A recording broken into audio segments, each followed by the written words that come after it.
Jerez, Spain was the scene for the sixth round of the MotoGP World Championship, and it was Francesco Bagnaia who took the headlines, setting a blistering lap time to take pole position before going on to take his first win of the season, making it 5 different winners from 6 races and doing absolutely no favours for our own predictions leaderboard. We'll come to that later. Anyway, the recording date is Monday, the 2nd of May. My name is Harry Benjamin. Joining me is Crash MotoGP editor Pete McLaren and, of course, former Grand Prix rider and British champion Keith Ewan. Keith, it was another weekend, a hot weekend, hot track, lots of action. Although, I have to say, I did find it a little bit dull, the MotoGP race. There were some interesting bits. The fight for the podium was fairly good, but overall, I thought it was, considering what a start we've had to this year, thought it was a little bit dull. But is this the beginning of Pecco Bagnaia's season?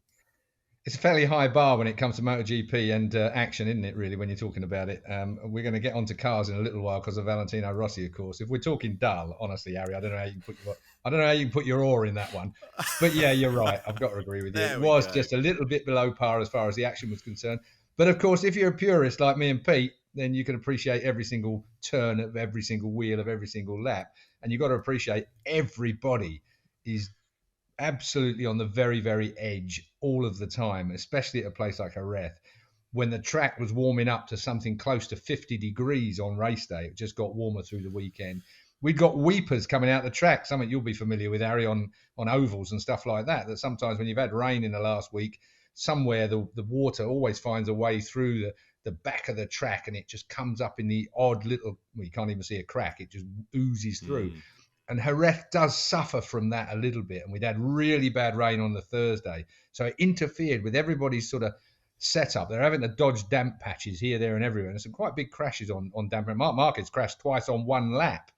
The second one, he was cruising around, just happened to touch a damp patch and down he went. No damage to him or the bike. But all the same, tricky conditions through the week. And it got warmer and warmer. How can you have damp patches on a racetrack at nearly 50 degrees? I'm no scientist, so I can't work that one out. But anyway, Quartararo is by far and away the favourite. Getting back to your original question, where did that lap come from that Bagnaia stuck in for pole position? I mean, it was 0.6 quicker than anyone else at one point. Just an incredible, incredible lap. But if you wind it back just a few years, Bagnaia, when he first got on a big bike, on a MotoGP bike, he was fast at Jerez, really fast, before he had a crash, I think, early race. So it's kind of one of those situations where we know he's got form. He was the favourite at the start of the year. It had to come together at some stage. And, man, when it came together big time in Jerez, that's for sure. There was no touching him. He was just imperious. Exactly as you're saying, Keith. This was almost the race that we thought we'd see, let's say, at the start of the season. If we go back to the end of last year, wasn't it? If someone told you, well, Bagnaia and Ducati, the guys to beat from, say, Saturday onwards on the timesheets, Quartararo, the guy taking the fight to him, and then you've got the other, Marquez, the top Honda fighting for the podium, Miller fighting for the podium. Aleix surprise again, of course. I think we'd probably have swapped him with the Suzuki, let's say, if we were speaking in December last year. But otherwise, it's taken until round 6, but we finally got kind of, let's say, the order at the front that we were sort of expecting, let's say, at the end of last year. But as you say, Keith, those two guys were the class of the field, weren't they? I mean, to pull that far ahead of the others, there was nowhere near them really in the race at all, was there? They were starting at the front. Whole length of the front straight. Yeah. You don't see that nowadays in MotoGP. It just doesn't happen anymore. But to be that far ahead at that time, the pair of them were a cut above. But having said that, Quartararo just couldn't quite make that work, could he? Couldn't quite find that place. Bagnaia and that Ducati are so good on the places where you're going to make most of the passes on the brakes. Just couldn't get near him. Is this track specific, or are we now starting to see, now that we're up and running, we're starting to see, right, this is the order. The Quartararo is back at the front. Bagnaia, as Pete was saying, with the Ducatis, we were expecting them to be up front. But there's still, the only repeat winner is Enea Bastianini. Everybody else, it's a brand new winner each time. So is it a track specific thing, or are we still in this sort of no man's land of God knows how the podium's going to end up next time? If you wrote it down on a piece of paper, Ducati would not do anything at Jerez. Jerez isn't the track that you would expect Ducati to be good at, but it is. I mean, and that's the wonderful thing about MotoGP. The next track we go to is supposed to be a Yamaha track. I wouldn't be surprised if we don't have a Ducati in the mix there as well. When we go to Le Mans, you would expect there'll be a few other factors added to that. Of course, the French factor, which always lifts the two Frenchmen, Zarco and Quartararo as well. So there'll be that extra. You get a tenth of a second, I think, for your home race usually, just as a matter of course. But it's a remarkable thing in MotoGP. I mean, look how difficult it is to predict who's going to do what. There are so many so-called experts, including us, although I wouldn't put us in that category judged by our form. But the fact is there's so many experts trying to predict who's going to do what, including the teams, and they're nowhere near it. It's just another remarkable season. I don't think it's track specific is the short answer to your question before I started rambling. It's I think Ducati, what is that extra piece of spaceship they bolted on this week as well? The pneumatic front end. Even though we're not going to have shapeshifter, ride height adjustments come 2023, Ducati is still chucking, hundreds of thousands of bucks at it to make that system work to the best it can. I mean, you've got to hand it to Ducati. They're not shy when it comes to actual innovation, even in the short term. What did Giabatti say at the end? I saw him. Apparently, they were going to have a drink, and he was talking about the engineers, and he was saying that engineers do have a heart after all, because they were going to join them for a drink that evening, which made me quite smile at the time. I mean, it seems like a very happy camp that up until this weekend has been underachieving, so maybe they deserve a drink. They must have been under a massive amount of pressure. I remember a few years ago in Qatar when Dovi won for Ducati, and just happened to be leaving the track at the same time as Gigi and those other guys. And the look on Gigi's face, it was pure happiness, but it was relief. It was just the relief of having achieved what is expected of them, these race wins. They're under, as Keith says, they're all under so much pressure to do this. And you imagine Ducati, they've come into this round 6. Yes, they've had 2 wins, as you say, Harry, with last year's bike. They've still been waiting for a win. This is the first one with the GP22, and it must have been a massive relief. So I'm sure that there were a few drinks last night ahead of the test that's going on today, though. So not too many. But yeah, massive amount of pressure everybody in MotoGP is under. And so, Bagnaia has been building, hasn't he? He had the shoulder injury a week ago. Of course, he was riding with that in the race. Obviously, didn't stop him winning, but who knows, without that, maybe he would even have been quicker. But he's been saying that he's had the pace, he's had the bad qualifying things like that. Well, the golden question is, say, Harry, is this the start of a run of form? And that's where Le Mans will be so important for them to keep this momentum up, because he's still, 33 points behind in the championship. So he really needs to start eating into Quartararo's lead and stop Quartararo getting away as he did a year ago. Yeah, well, his previous best was 5th this year, twice before taking the win. So, and he currently sits 5th in the standings. So, he's got ground to cover, Keith. You guys will have got this as well, because obviously it's the Ducati Lenovo team media releases. It's quite amusing that they had to remind all of us, and you will have seen it. Ducati is the only manufacturer to have won races with 2 different riders this year.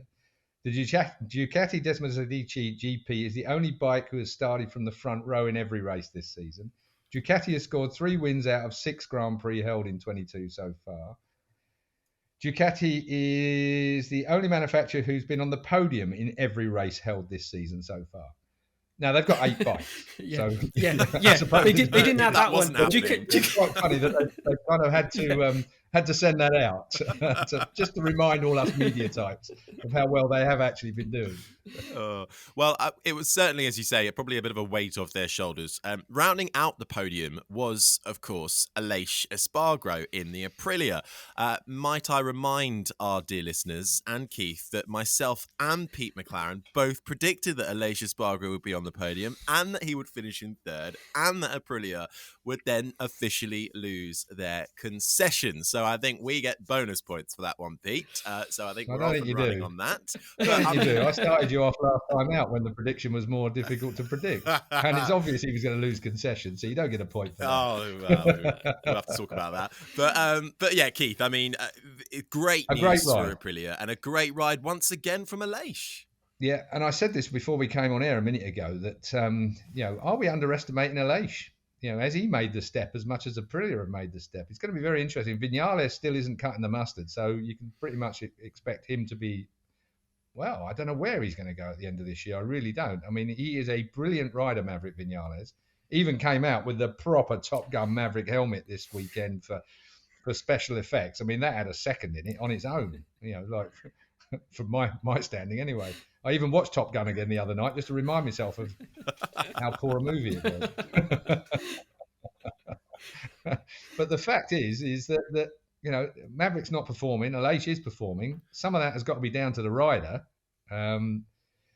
Maybe Aleix is, apart from the world-class whinger that he can be, maybe he's also, perhaps one of the top-class riders that we've underestimated slightly here as well. Maybe he has gone from being the one-trick pony that used to be able to stick one lap in that would get him somewhere up the front of the grid and not manage it in the race. Maybe that has all been dialed out, and Aleix is a much better motorcycle racer than perhaps a lot of people were predicting or had already said. So whoever comes into that team alongside him has got quite a tough adversary there as a teammate.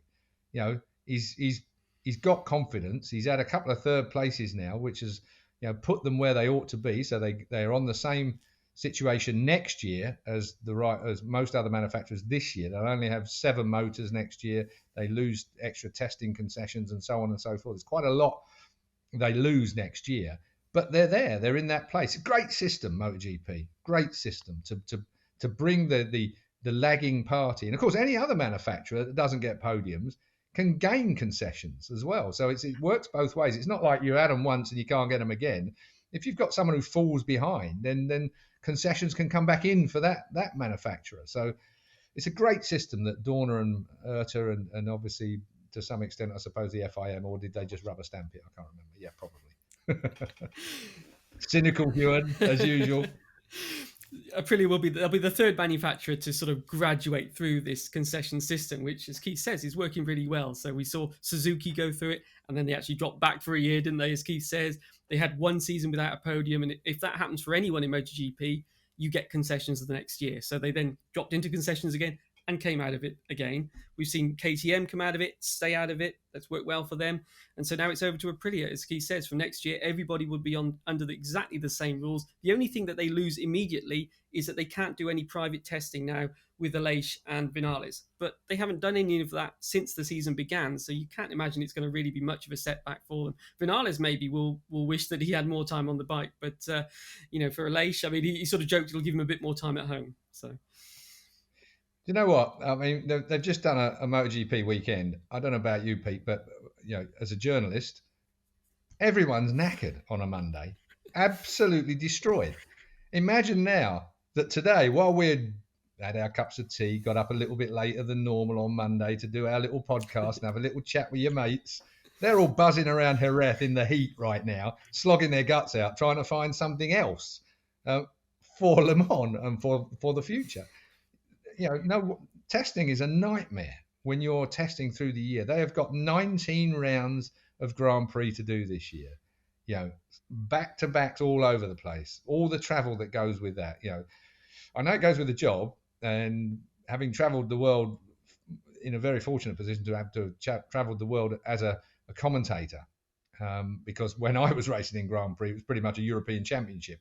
You were never more than 3 hours away by plane from just about any of the rounds, whereas now it's the other side of the world, and again, repeat, moving from side to side. It's a big deal. If you don't travel well, it affects your weekend. You have got to dial that in as well. So I think that more testing during mid-season is a tough ask. I think perhaps there will be something might change during the winter a little bit, depending on budgets. That's the other thing, the amount of cost involved nowadays, and everybody's got to be mindful of where we're coming from in the world of, and it's going to get worse with the war that's going on in Ukraine. The world is a very difficult place at the moment for finance, for your general public particularly. Everything is flying through the roof. That's going to pull back the figures on who's going to go trackside, how much money there is in sponsorship. All this is going to be affected massively into the future. And not a short term either. I think we're talking about the next 5 years. This is going to be affected. How many people were at trackside? 65,000 on the day. That sounds like quite a lot at Jerez, but of course there was over 100,000 there before. That's not actually accounting, of course, for those that came under the fence, over the fence, or through the fence, which there would have been quite a few in Spain and in Italy when we get there. But the fact is that it's down. You would have over 200,000 people there during the course of a weekend normally at Jerez. They'd be, you'd have to leave your hotel at 4 o'clock in the morning to be able to even get in, and that's if you're part of the teams, if you didn't sleep at trackside. So, things are still down, things are still lower, and they will get worse in the next year or two because of the war. The war in Ukraine is, and if it escalates, God forbid that it ever should, but if it does, then sport is going to find itself in a lot of trouble. Yeah, some incredibly valid points there, and we're already seeing it firsthand affect, not just motorsport but all sports. You talk about it there, but freight delays and all this, it all stems from what's going on there at the moment. So, it's something to bear in mind, isn't it? But as we say, with that podium, Aprilia now will lose concessions. They're second in the team standings, third in the constructors standing. So it's all looking rather rosy for Aprilia. I'll tell you who it's not looking too good for at the moment.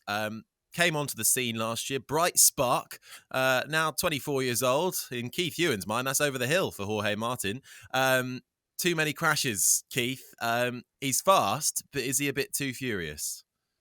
Yeah, I mean, I think that Jerez just amplifies everything. Jerez is one of those racetracks. As it gets through the weekend, it gets slipperier, even without the damp patches that were there earlier on in the week. So it's a difficult track if you're not quite 100%. I mean, man of the match for me this weekend was Marc Marquez to come through into fourth place. I think that's twice I've given him that this year, even though he's not been on the podium. It's one of those situations where, he's ridden particularly well in very difficult conditions. We even saw a classic Marc Marquez front end save this weekend as well, which was good to see him back on that kind of form. Jorge Martin, he's going to get there. He's a fast guy, inherently fast. Provided he doesn't get injured, he will get there this year. What was it that we saw at the week? Was it everybody under a second or something for the whole track? It's so incredibly close that even the slow guys are fast. It's not something that you can get away from. It used to be that you came in and looked at your monitor as soon as you rode into the garage. You looked at the monitor and to see where you were in the pecking order. 20th. Now you can ride in and look at you don't look at where you are, you look at the time, because you're within a second of the pole position guy mostly. I mean, Bagnaia obviously was pretty superb in the race and stuck that pole time in that no one expected. But normally, under normal circumstances, you look at that monitor when you come in. There used to be a time when it used to have to be on 2 pages because there were so many starters that you and God forbid if you're on the second page and your mechanic had to step up to the monitor and press the button to switch pages. That was really annoying. I think on that, it's fair to say, though, Pete, isn't it, that out of every racing championship going right now, I think it's fair to say that MotoGP is probably the most competitive. It looks that way to me, Harry. Yeah, I can't speak for the other championships, but MotoGP is as close as ever, isn't it? And going back to Jorge Martin, of course, he's under this pressure, like a lot of guys, to get a contract for next year. We know he wants a factory Ducati seat. There's a lot of competition for that. Jack Miller and Bastianini.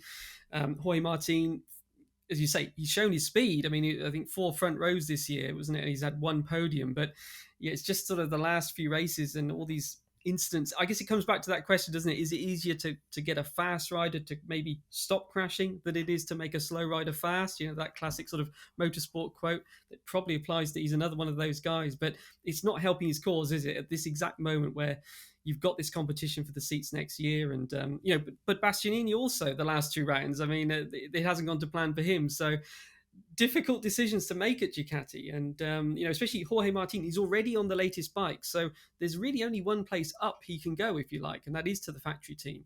Bastianini, we've mentioned, he's on the year-old bike, so Ducati can say, well, we'll give you the latest bike. So that in itself will be a promotion. Now, whether that would be enough to keep him if another factory steps in and says, well, we'll give you a full factory team ride. This will all be going on now. We've heard that maybe Quartararo is now very close to a deal with Yamaha, which I think, again, comes down to what we were saying about there's no real one standout factory at the moment, is there? All the factories are sort of quick 1 week and then they maybe suffer the next. So why change? I think, he's getting the guarantees. It seems that the bike will be better next year, the team, the investment, everything else. There's not really, if there was one manufacturer that was dominating and that manufacturer came with a wheelbarrow of cash to Quartararo, maybe that would be easier to get him away from Yamaha. But we're not seeing that, are we? He's now back on top of the World Championship. He won in Portimao. He was fighting Bagnaia for victory. So I think it's all falling into place for Quartararo to stay where he is. But who falls after that? We keep hearing that Suzuki want to keep their riders, but no one's signed. There's also the Aprilia seats. Keith was mentioning about Aleix, Vinales, but neither of those are contracted yet. KTM still has one seat alongside Brad Binder. There's the Repsol Honda seat as well. Lot of big rides still to fill, and maybe for teams that have one rider already, would they try and tempt Jorge Martin away from Ducati as their number 2, or Bastianini even, if Ducati don't give them what they want? It's all to be seen. I think what's happened this year is manufacturers have been a bit more coy compared with how they've been in the past, where they got everything done and dusted by the time we get to March, April. They got caught out back then. We've got a situation where Dovizioso will definitely retire at the end of this year. He's done. So there's a space there straight away. Dovizioso, he's not going to perform. He's not going to get anything better than what he's got already. So I think that we're going to lose him. Then you've got the likes of Bezzecchi, as a rookie coming in there and actually riding really, really well. So you've got a situation where that balances out a little bit. But I can see some rebalance going on here. Rins has consistently underperformed. Consistently.